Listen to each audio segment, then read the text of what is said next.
Audiência de instrução e julgamento. Momento de capital relevância na lide penal. Excelências Porreta, Hércio Quaresma Firpo na área.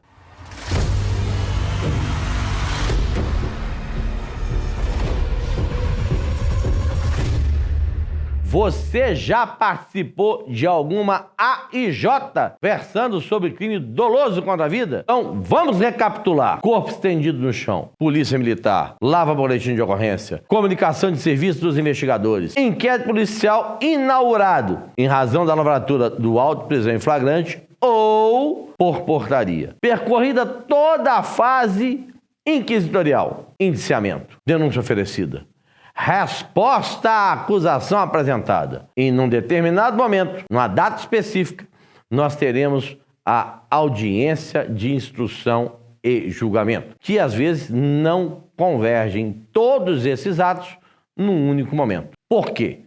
Podemos ter a colheita da prova feita de forma fracionada, as alegações finais apresentadas da forma de memorial e o julgamento operasse em outro momento. Há uma liturgia a ser observada. O Código de Processo Penal disciplina como deve ser feita esse ato. E vamos entender. Em tempos odiernos, pós-pandemia, emergiu uma situação diferente. As audiências por videoconferência. Há ônus e há bônus nessa forma de construção, de edificação da prova sob o crivo do contraditório. A audiência por videoconferência tem a vantagem de você estar em ambiente controlado no seu escritório, com acesso a informações de uma forma mais avantajada para fins de produzir a defesa do seu constituinte. Mas de outro norte, a comunidade que se empresta à testemunha, em que será ouvida, sabe-se lá onde, sob efeito de qual influência e com a possibilidade de vendo-se pressionada dentro do aspecto legal, com urbanidade, simplesmente fazer um reset, desligar a câmera e falar, caiu a conexão. Eu tenho lá as minhas reservas, mas isto veio para ficar e não há como hoje reverter. Então, quando você for participar de uma audiência de instrução e julgamento, tenha a ciência de como será feita a colheita dessa prova. De outro norte, será presencial. Há uma diferença muito grande de uma para a outra. Mas eu quero abordar com você algumas questões. A preparação para este ato. Sou chato, ferrenho de dentista. Primeira coisa, conhecer a verdade. Ter ciência daquilo que efetivamente o seu patrocinado fez ou que ele não fez, as explicações dele. Segundo, um domínio absoluto do processo, em todas as suas nuances. Análise da portaria ou do auto de prisão em flagrante até a inteireza daqueles documentos apresentados. Balística, eventual relatório de necropsia, exame de corpo de delito se não foi consumada a empreitada homicida. Tudo isso é imperativo que você domine quando for para a instrução.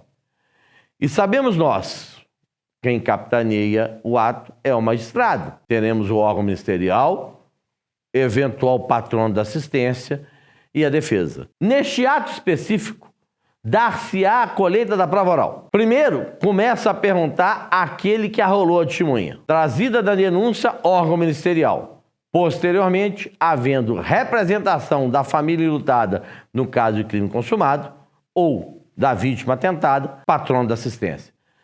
Depois, a defesa. E, por fim, o magistrado. É aquela questão. Ele não pode suprir deficiências havidas na inquirição pelo órgão do Ministério Público. Não pode produzir prova. Ele é recebedor da prova. Mas algumas questões ele pode elucidar. Quaresma, se porventura o magistrado, nessa audiência, quiser começar a inquirição.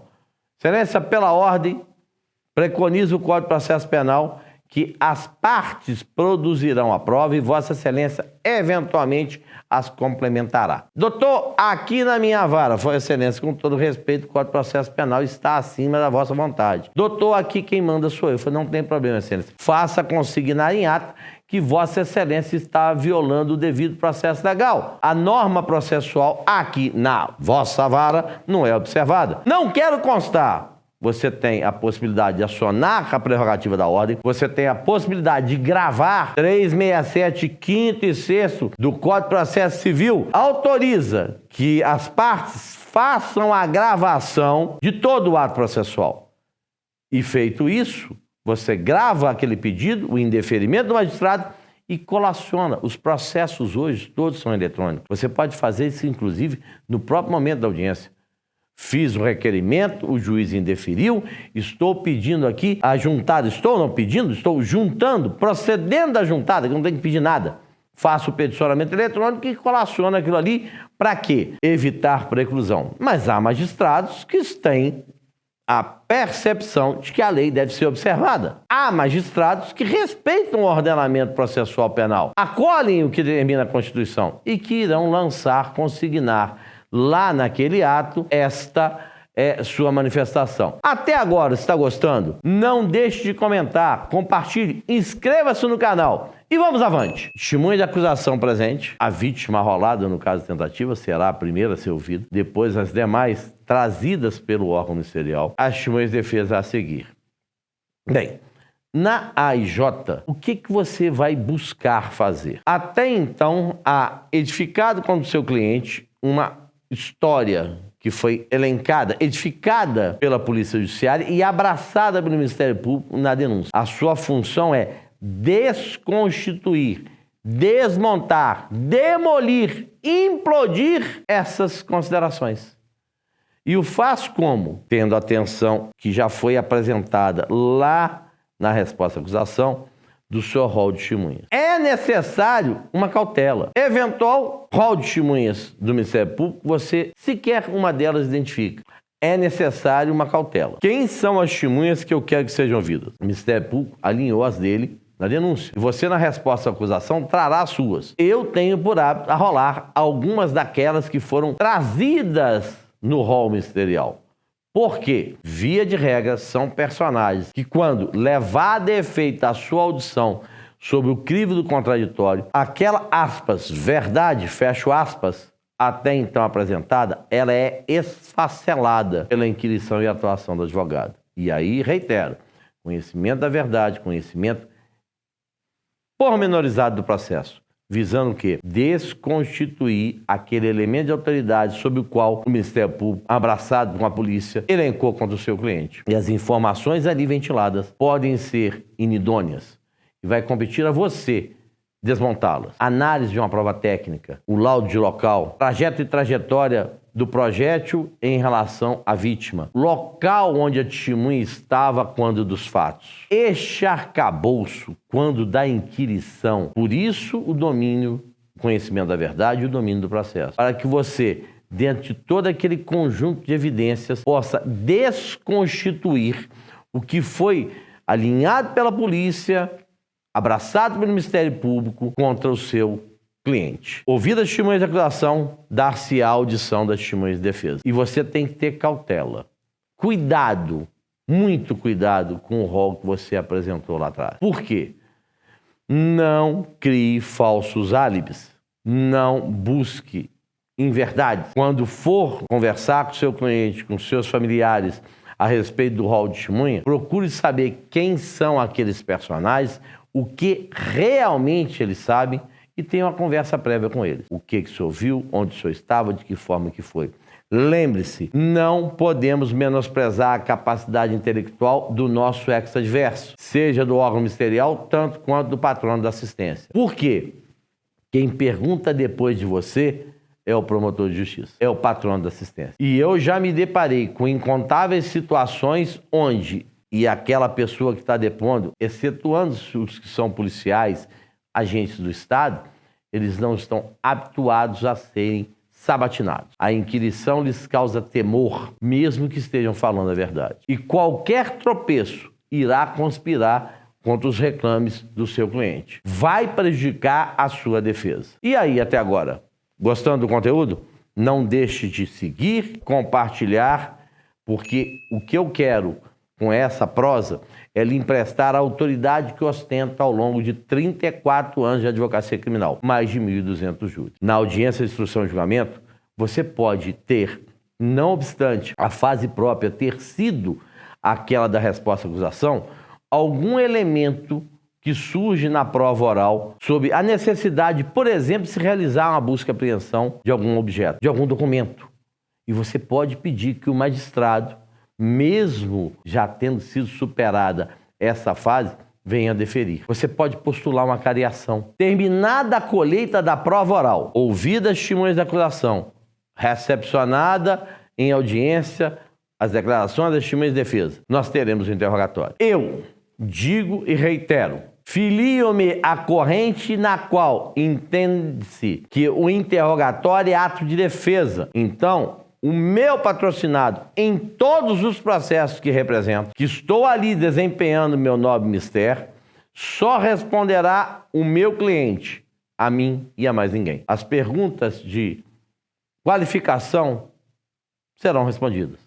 Todavia, quando chegar na parte a denúncia verdadeira, excelência, por orientação da defesa, o réu só responderá às minhas indagações. Faço, inclusive, essa advertência logo no início do interrogatório, não obstante já ter orientado o meu cliente. Por quê? Já fiz e faço em todos os processos onde a minha orientação, e quem conhece e sabe da defesa técnica sou eu. Se o réu não obedece à minha orientação, excelência, pela ordem, indague ao réu se ele quer trocar de advogado. Porque se ele não confia na minha orientação, e eu entendo que o binômio confiança e paciência se faz imperativo na condução da defesa penal, é hora de eu ir embora. E eu já fiz isso muitas vezes.